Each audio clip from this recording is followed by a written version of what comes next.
রোজিনা ম্যাডামের সাথে আমার ছোটবেলায় কোলে ওঠা ছবি আছে, এখন গায়ের লোম ভাই দাঁড়ায় গেছে। মান্না ভাইয়ের নাম নিছি। আর এই যে দর্শক, স্বাগত জানাচ্ছি প্রতিদিনের বিনোদন অনুষ্ঠান থেকে। আজ আমাদের সঙ্গে উপস্থিত আছেন অভিনেতা অমর মালিক। কেমন আছেন আপনি? জি ভাই, আলহামদুলিল্লাহ ভালো আছি। থটস সিনেমা থেকে আপনি চলচ্চিত্রে যাত্রা শুরু করেন। ওই ছবিতে আপনি ছিলেন সহকারী পরিচালক এবং ওই ছবিতেই আপনি প্রথম অভিনয় করেন। চলচ্চিত্রটির সঙ্গে যুক্ত হয়েছিলেন কিভাবে? চলচ্চিত্রের সাথে যুক্ত কিভাবে হয়েছিলাম এটা বলার আগে একটু পিছনে যেতে হবে। পিছনে হচ্ছে আমি মানে ফিল্মের প্রতি এক ধরনের ফ্যান্টাসি থাকে স্টুডেন্ট লাইফে, বা আমরা যারা টিনেজার থাকি, তো এই ফিল্ম দেখতে দেখতে এক ধরনের ফ্যান্টাসি কাজ করতো যে এটা হব এটা হব, এফডিসিতে যাব। অনেক সময় ওই রাস্তা দিয়ে যেতাম, দেখতাম যে প্রচুর ভিড়, ওখানে গেটে ভিড় লেগে থাকতো।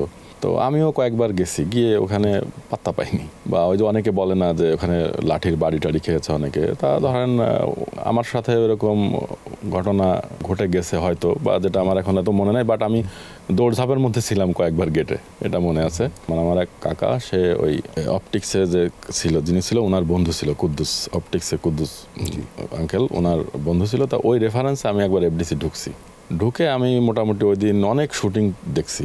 মানে সেদিন আমি ফার্স্ট শাবনূর ম্যাডামকে দেখলাম। এ বাঁধন যাবে না ছিঁড়ে সিনেমার শুটিং করতেছে সে, শ্রদ্ধেয় জাকির হোসেন রাজু স্যার ডিরেকশন দিচ্ছে, এবং আমার বন্ধু ছিল ওখানে ওই মুস্তাফিজুর রহমান মানিক, স্ট্যান্ড ডিরেক্টর ছিল। তখন ওইভাবে স্টুডেন্ট লাইফে এতটা কানেক্ট ছিলাম না আমরা। তো এরপর ওখান থেকে দেখলাম বিদ্রোহ চারিদিকে শুটিং করতেছে, এখানে পপি ম্যাডাম, রিয়াজ ভাই, শাকিল খান ভাই করতেছে কোন সিনেমার জন্য নাম মনে নেই এত, রাজীব স্যার আছে, মিজু আহমেদ স্যার, মানে অনেককে দেখলাম। দেখে টেকে এক ধরনের না একটা ঘোরের মধ্যে চলে আসলাম। রিয়াজ ভাইয়ের সাথে কথা বললাম, রাজীব স্যারের সাথে কথা বললাম, তো এক ধরনের ঘোরের মধ্যে চলে আসলাম।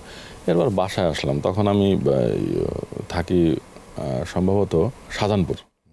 এরপর চিন্তা করলাম যে এখানে কিভাবে ঢোকা যায়।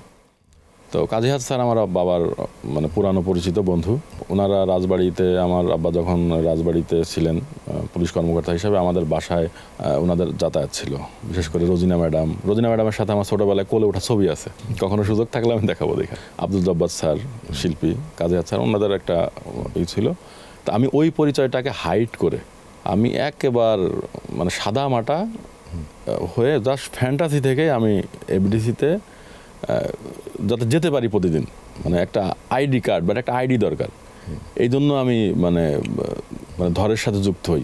পাশাপাশি আমি যদি ধরে ঢুকতে না পারতাম, তাহলে আমি একটা সাংবাদিক পরিচয় দিতাম, এবং আমার একটা কলেজের ফ্রেন্ডকেও আমি মানে ম্যানেজ করে ফেলছিলাম যে তুই একটা আইডি কার্ড করে দিবি, আমি ওইটা দেখার ভিতরে ঢুকবো।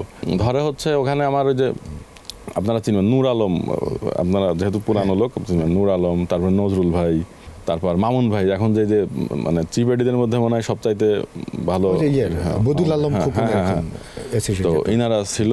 আমার আরও মনে নাই, আরও অনেকে ছিল মনে নাই। তা আমি ওই 5-6 নাম্বারে ঢুকে গেলাম। ঢুকে আমার কাজ ছিল লোকজন সরানো আর হচ্ছে এটা সেটা, আর মূলত আমার টার্গেট ছিল মান্না ভাইকে দেখা, বুঝছেন। তো এটা ছিল আমার মূল ইস্যু। আমি জানতাম না যে ববিতা ম্যাডাম আছে এখানে, আমি জানতাম না ডিপজল ভাই আছে এখানে, আমি জানতাম না ইভেন এই যে একা আছে, আমি জানতাম না। আমি জানতাম মান্না ভাই আছে মানে এই সিনেমায়, আর কিচ্ছু জানতাম না। এবং মান্না ভাইয়ের নাম হচ্ছে অপূর্ব, এর বাইরে আমি কিছু জানতাম না। এখন গায়ের লোম ভাই দাঁড়ায় গেছে। মান্না ভাইয়ের নাম নিছি, আর এই যে